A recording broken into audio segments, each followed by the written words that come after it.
Hello. കഴിഞ്ഞ തവണ ഞങ്ങൾ മെറ്റീരിയൽ പോയ ടൈമിൽ മീറ്ററിന് 50 രൂപ വരുന്ന ഇതേപോലെയുള്ള 2-3 പീസുകളൊക്കെ എടുത്തിട്ടുണ്ടായിരുന്നു കേട്ടോ. അപ്പോൾ ബാക്കിയുള്ളതെല്ലാം മക്കൾക്ക് ഓരോ ഫ്രോക്കും ടോപ്പൊക്കെ ആയിട്ട് തയ്ച്ചപ്പോഴേക്കും ഈ ഒരു മെറ്റീരിയൽ മാത്രം ഞാൻ എനിക്കായിട്ട് മാറ്റി വെച്ചിട്ടുണ്ടായിരുന്നേ.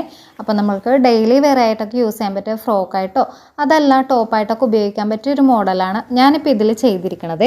ഒരേ ഡയറക്ഷനിലെ പ്രിൻ്റ് ആയതുകൊണ്ടിട്ട് തന്നെ ബാക്കും ഫ്രണ്ടും 2 രീതിയിലാകാതിരിക്കാൻ വേണ്ടിയിട്ട് സെൻറ്റർ ഭാഗം ഒന്ന് കട്ട് ചെയ്ത് മാറ്റിയിട്ടുണ്ട് കേട്ടോ. അത്യാവശ്യം കട്ടി ഉണ്ടായിരുന്ന മെറ്റീരിയൽ ആണെന്നുണ്ടെങ്കിലും ബോഡി പാർട്ടിലൊക്കെ നമുക്ക് ഇട്ട് കഴിയുമ്പോഴേക്കും പിന്നി പോകാതിരിക്കാൻ വേണ്ടിയിട്ട് ഹാഫായിട്ടാണ് കേട്ടോ ലൈനിങ് കൊടുത്തിരിക്കുന്നത്. ചെറിയ ചുരുക്ക് കൊടുത്തിട്ട് താഴെ ബാൻഡ് വരുന്ന രീതിയിലാണ് സ്ലീവ് ചെയ്തിട്ടുള്ളത്.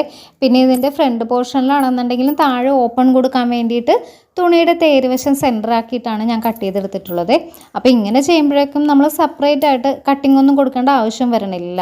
പിന്നെ ആ ഒരു ഓപ്പൺ വരുന്ന ഭാഗത്താണെന്നുണ്ടെങ്കിലും നമ്മൾ ചുരിദാറിൻ്റെയൊക്കെ സ്ലിറ്റ് അടിക്കൂലേ, അതേപോലെയാണ് അതിൻ്റെ അടുപ്പ് ഞാൻ കൊടുത്തിരിക്കുന്നത് കേട്ടോ. സെൻറ്ററിൽ ആ ഒരു ജോയിൻറ്റ് വന്നേക്കുന്ന ഭാഗം നമുക്ക് മേളിൽ പതിച്ചടിക്കണം എന്നുണ്ടെങ്കിൽ അങ്ങനെയും ചെയ്തെടുക്കാം, അല്ലെങ്കിലും കുഴപ്പമൊന്നുമില്ല. ആ ഒരു ഭാഗത്ത് നല്ലോണം അയൺ ചെയ്തെടുത്താലും നല്ല ഫിനിഷിങ്ങിൽ ഇരുന്നോളൂവേ. ഈ ഒരു മോഡലിൽ താഴെ ഓപ്പൺ ഉള്ളത് കൊണ്ടിട്ട് തന്നെ ഷോ ബട്ടണും കൂടിയൊക്കെ വെച്ച് കൊടുക്കണമെന്നുണ്ടായിരുന്നു കേട്ടോ. അപ്പോൾ അതാണെന്നുണ്ടെങ്കിൽ എൻ്റെ കയ്യിലില്ലാത്തത് കൊണ്ടിട്ട് മക്കളുടെ ഒരു പഴയ ഫ്രോക്കിൽ നിന്നും ഒക്കെ കട്ട് ചെയ്തെടുത്തിട്ടുണ്ടായിരുന്നേ. പിന്നെ അതാണെന്നുണ്ടെങ്കിൽ ഒരു പിങ്ക് ഷെയ്ഡ് ആയതുകൊണ്ടിട്ട് തന്നെ ക്രീം കളറിലൊരു പീസ് വെച്ചിട്ട് കവർ ചെയ്തെടുത്തിട്ടാണ് നമ്മൾ ഗ്ലൂ ഗണ്ണിൽ അത് ഒട്ടിച്ചു കൊടുത്തിരിക്കുന്നത് കേട്ടോ. ഈ ഒരു ടോപ്പിൻ്റെ ലെങ്ത് അനുസരിച്ച് കുറഞ്ഞതൊരു 5 ബട്ടണെങ്കിലും വേണമായിരുന്നു കേട്ടോ. പക്ഷേ എന്ത് ചെയ്യാം, ഒരു പഴയ ടോപ്പിലാണെങ്കിലും ആകെ 3 ഉണ്ടായിരുന്നുള്ളൂ.